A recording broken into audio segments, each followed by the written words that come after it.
పవన్ కళ్యాణ్ నీతి సూత్రాలు వల్లిస్తారు. రాజకీయాల్లో హోందాతనం ఉండాలి అంటూ మాట్లాడుతూ ఉంటారు. కానీ ఆయన పార్టీ శ్రేణులు అందుకు విరుద్ధంగా సాగుతుంటాయి. పవన్ కళ్యాణ్ చెప్పిన దానికి పూర్తి భిన్నంగా నడుస్తుంటాయి. అంటే జనసేన అని చెప్పే హితబోధలు సొంత పార్టీ శ్రేణులు కూడా ఖాతరు చేయట్లేదు. ఇక సామాన్య జనాలు ఎలా లెక్క చేస్తారు, ఎందుకు పట్టించుకుంటారు అనే ప్రశ్న ఇక్కడ ఉదయించక మానదు.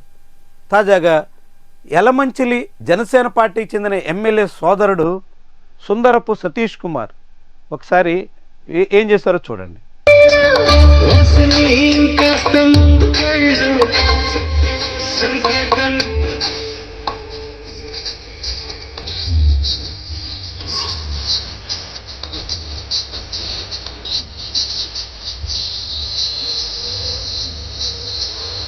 ఇది రోడ్డు మీద ఆయన ప్రదర్శన, రికార్డింగ్ డ్యాన్సర్లతో వేదికెక్కి ఆయన ప్రదర్శన చూడండి ఎంత అసభ్యంగా ఉన్నాయో, అశ్లీలంగా ఆయన సాగుతున్నారు.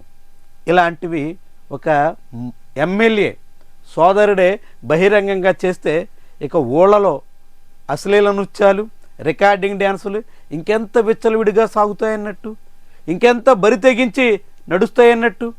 ఇప్పటికే ఆంధ్రప్రదేశ్లో అనేక చోట్ల గడిచిన ఏడాదిన్నర కాలంగా పూర్తి నగ్న దృశ్యాలు కూడా జరిగిపోతున్నాయి.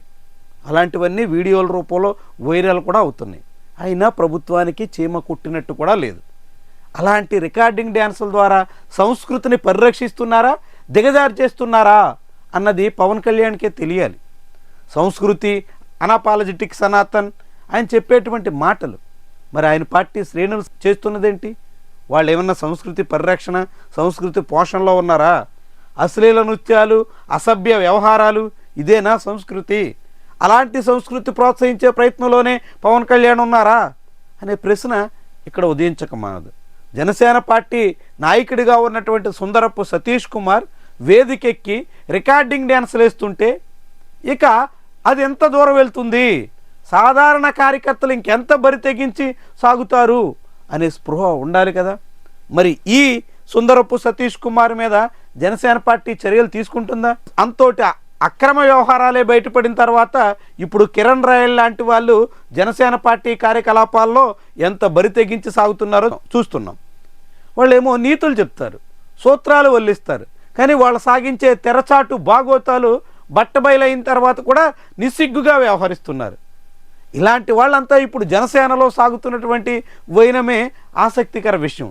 వీళ్ళంతా మళ్ళీ జనానికి నీతులు బోధించడమే చాలా విచిత్రమైనటువంటి వ్యవహారం. అంటే వినేవాళ్ళు ఉన్నారు కాబట్టి చెప్పేవాళ్ళు ఎన్నైనా చెప్తారు అన్నట్టుగా ఈ ఉదంతం చూడాల్సి ఉంటుందేమో. ఏమైనా బరి తెగించి రికార్డింగ్ డ్యాన్సులకి ఎమ్మెల్యే సోదరులు, ఎమ్మెల్యే కుటుంబ సభ్యులు తెగబడుతున్నటువంటి తరుణంలో ఆంధ్రప్రదేశ్లో అశ్లీల సంస్కృతికి ఎంతగా విచ్చలవిడితనానికి ఆస్కారం ఇస్తున్నారో మనం చూడొచ్చు. మరి ఇలాంటివన్నీ అడ్డుకోవాల్సిన బాధ్యత జనసేన పార్టీ అధికార పక్ష నేతగా పవన్ కళ్యాణ్కి ఉండదా? కళ్ళప్పగించి చూడడమే ఆయన పనా? ఇలాంటివన్నీ శృతి మించిపోతున్నటువంటి తరుణంలో ప్రజల్లో చాలా తీవ్రమైన వ్యతిరేకతకు ఆస్కారం ఇస్తుంది. ప్రజల్లో వెగటు పుట్టించే రీతిలో పెరుగుతున్నటువంటి ఈ ధోరణిని జనం సహించే అవకాశం ఉండదు. దీన్ని గుర్తించకపోతే జనసేన పుట్టి మునిగిపోవడం అనివార్యమన్నది గుర్తించడం అవసరం.